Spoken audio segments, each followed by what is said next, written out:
کیا مقام ہے اس امت کا، اور ہمارا رونا کیا ہے؟ میرے گھر 2 روٹی پہنچ جائے۔ میرے عزیز، میرے دوست، یہ نوٹ جو تمہاری جیب میں ہے، اللہ کی قسم یہ کاغذ کے چند ٹکڑے ہیں، سمجھے ہو؟ اور جو بینک میں تمہارا پیسہ پڑا ہے نا، وہ صرف ایک خبر ہے، خبر، اس کے علاوہ کچھ نہیں ہے۔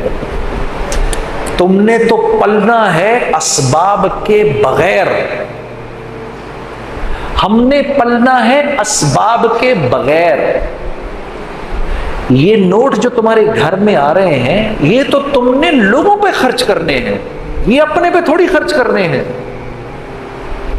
مجھے تم پاگل سمجھ رہے ہو نا، تو سمجھو پاگل، لیکن جس نے میری بات کا یقین کرنا ہے پھر وہ چلے گا، اس سے کام لیا جائے گا۔ تم باقی سارے مجھے پاگل سمجھو، لیکن میں تمہیں ایک حقیقت یہ بتا رہا ہوں کہ اللہ سے یہ مانگ، یا اللہ مجھے اسباب کے بغیر پال، مجھے نہیں پلنا اسباب سے۔ یہ سب کچھ جو تو مجھے دے رہا ہے، یہ میں تیرے بندوں پر خرچ کروں گا، ان کو دے دوں گا، تو مجھے ان کے بغیر پال۔ میں قسم کھا رہا ہوں تم اسباب کے بغیر پلو گے۔ یہ ممبر پر بیٹھ کر کہہ رہا ہوں میں، یہ روپیہ پیسہ تمہارے سامنے نہیں آئے گا، اللہ اس کو تمہارے سامنے ہیچ کر دے گا۔ جس چیز کا یقین دل سے نکلے گا، وہی اللہ تمہارے قدموں میں ڈال کے تمہارے پیروں کا غلام بنا دے گا اس کو۔ ہم تو وہ ہیں، اب کوئی نبی تو آنا نہیں، یہ آئے گا۔ ہاں، یہ ظاہر سی بات ہے، ہم ایسے، ہمارے وزراء بھی ایسے۔ آپ کے بڑے ہمیں بتاتے ہیں بینک میں $16 بلین ہے، ذرا اٹھاؤ ابھی حیات الصحابہ کہ سیدنا عمر روزانہ بیت المال میں جھاڑو پھیرا کرتے تھے، 1 روپیہ نہیں ہوتا تھا بیت المال کے اندر، اور لوگ ایسے خوشحال تھے کہ ایک زکات لینے والا نہیں ہوتا تھا وہاں پر۔ کیوں؟ وہ سب جانتے تھے ہم چیزوں سے نہیں پلتے، ہم روپے سے نہیں پلتے۔ حاجی عبد الوہاب کے کتنے بیان سن چکے ہیں ہم، یہ یقین ایک پر نہیں، میں نے اس آدمی کے علاوہ یہ بات کسی سے سنی ہی نہیں کبھی۔ تو اللہ اس کو پال رہا ہے اسی طریقے سے۔ ہاں، ہمیں نہیں ہے ضرورت، اللہ کی قسم ہمیں ضرورت نہیں ہے، ہمیں چیزوں کی ضرورت نہیں ہے، چیزیں تو ہماری محتاج ہیں۔ میں پیسے کے لیے پیدا کیا گیا ہوں یا پیسہ میرے لیے پیدا کیا گیا ہے؟ یہ گاڑی میرے لیے بنی ہے یا میں گاڑی کے لیے ہوں؟ یہ گاڑی تو میرے لیے بنی ہے نا، یا میں اس کے لیے بنا ہوں؟ کیسے ہم ہدایت کا ذریعہ بنیں گے لوگوں کی، اگر ہمیں وہی ساری چیزیں پسند ہو جو ان کو پسند ہیں؟ بن سکتے ہیں ہم ہدایت کا ذریعہ ان کے لیے؟ ہاں، اگر وہ بھی دن اور رات اسی گاڑی کا ذکر کریں، اگر میں بھی اسی گاڑی کا ذکر کروں، میں بھی اسی گاڑی کی تعریف کروں جس کی وہ کر رہے ہیں، وہ کب میری بات سنے گا؟ زندگی بھر نہیں سنے گا۔ وہ سب کہتے ہیں پیسے سے ہوگا، اکانومی اکانومی اکانومی۔ ہمیں کہتے ہیں تھرڈ ورلڈ کنٹری، وہ ہمیں کیا کہتے ہیں؟ تھرڈ ورلڈ کنٹری، یعنی تم بھوکے ننگے ہو۔ مجھے بھی ہمارا پاکستانی ایمبیسڈر تھا، اس نے مجھے بولا ہم تھرڈ ورلڈ کنٹری ہیں۔ میں نے کہا سر تھرڈ ورلڈ کس بنیاد پر ہیں؟ پیسے نہیں تھے ہمارے پاس، پیسے نہیں ہیں؟ ہاں نا، دیکھیں نا ہمارا GDP کتنا نیچے ہے۔ ارے میں نے کہا سر 1 منٹ رک جاؤ۔ میں نے کہا سر آپ کو پتہ ہے جس رسول کے تم ماننے والے ہو، جب اس کا انتقال ہوا ہے، مدینے میں یہ حال تھا کہ 3 دن تک چولہا نہیں جل رہا تھا کسی کے گھر کے اندر۔ اگر تھرڈ ورلڈ ہم ہیں تو وہ کون سی ورلڈ ہے پھر؟ وہاں تو کھانے کو نہیں ہے کسی کے پاس، لیکن اللہ قرآن میں اس معاشرے کی تعریف کر رہا ہے کہ نہ اس سے پہلے ایسا معاشرہ تھا، نہ اس کے بعد کبھی بنے گا۔ میں نے کہا آپ اسی نبی کے ماننے والے ہیں؟ کہا ہاں۔ تو میں نے کہا پوچھو نا اما عائشہ سے، کہ کسی نے ان سے کہا آپ یہ تیل کیوں نہیں جلایا؟ کہا تیل جلانے کو تیل ہوتا تو پینا لیتے ہم، تو وہاں تو تھا ہی نہیں کچھ، لیکن اللہ اس معاشرے کی تعریف کر رہا ہے، اور ان کو اللہ نے بنایا پھر امام 3 بر اعظموں کا، وہ امام بنے پھر 3 بر اعظموں کے۔ کتنا دیا اللہ نے ان کو۔ ایسے جب تک اللہ سے لینا نہیں سیکھو گے تو تم تو زندگی بیکار گزار رہے ہو، زندگی کا مزہ آ ہی نہیں سکتا۔ باس سے ملنے والے روپے سے اگر گھر کے چلنے کا یقین ہے تو پھر زندگی کا مزہ نہیں آ سکتا۔ جب تک وہ پیسہ تمہارے سامنے کاغذ نہ ہو، میں پاگل لگ رہا ہوں نا تمہیں؟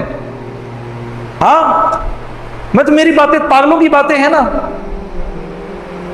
یہ اسی مجمع سے کر سکتا ہوں، میں یہ باہر کے مجمع سے نہیں کر سکتا۔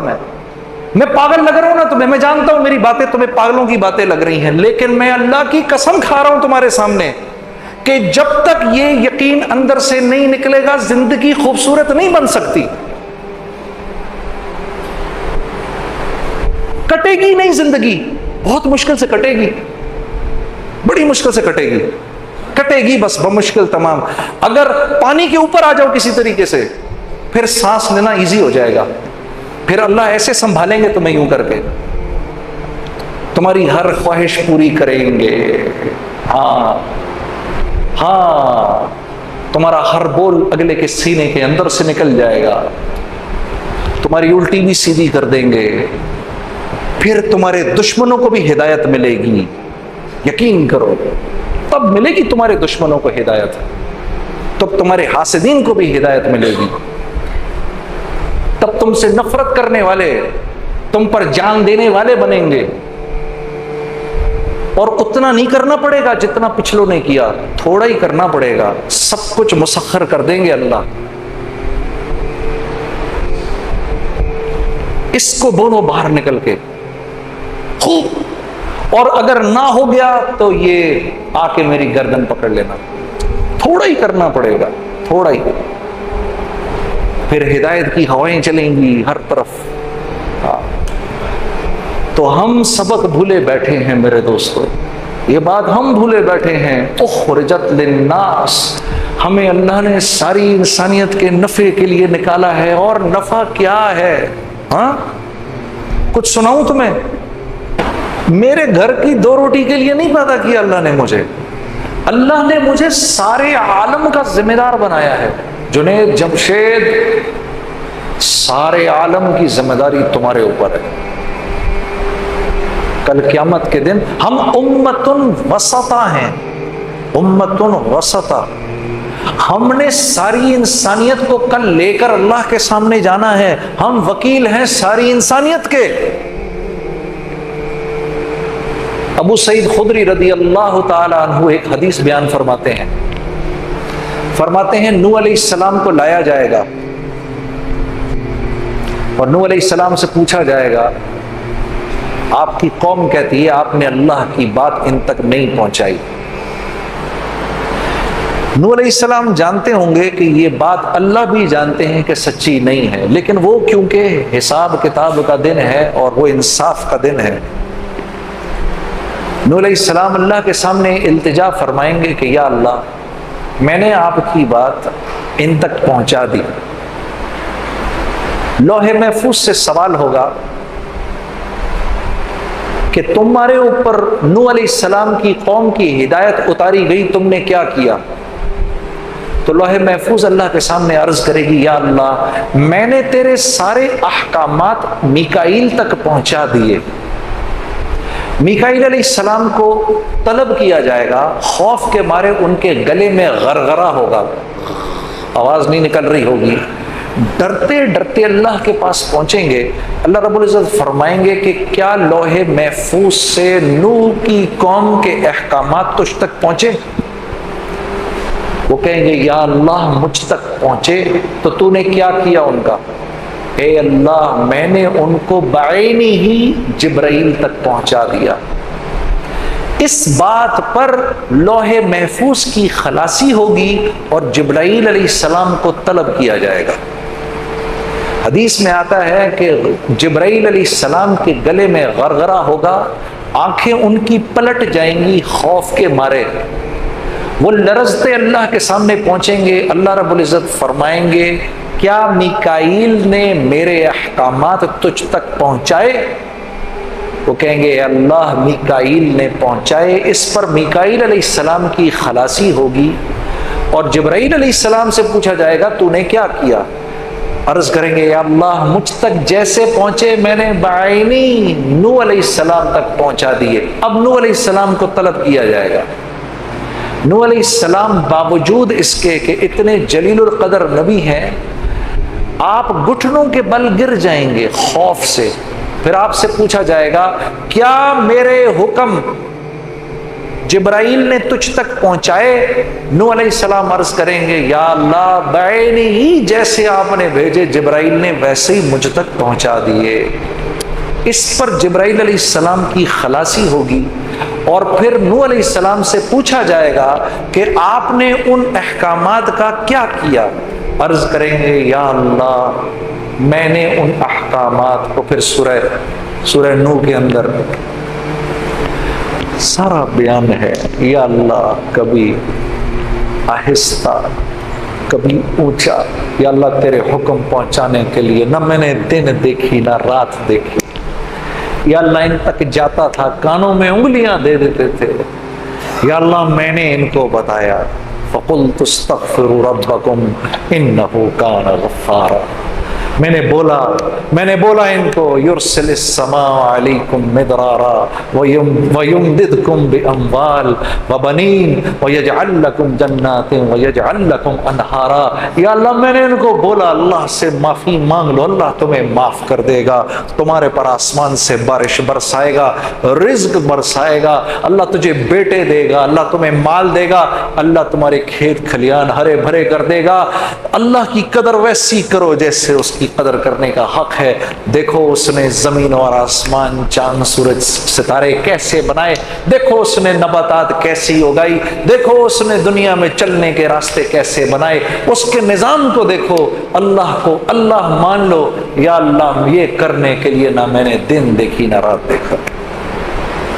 پورا نظام ہے، پورا واقعہ سنائیں گے اللہ کو، پوری کارگزاری سنائیں گے۔ تو اللہ رب العزت ان کی قوم سے پوچھیں گے میرے نبی نے یہ باتیں تم تک پہنچائیں؟ وہ کہیں گے یا اللہ نہیں پہنچائیں۔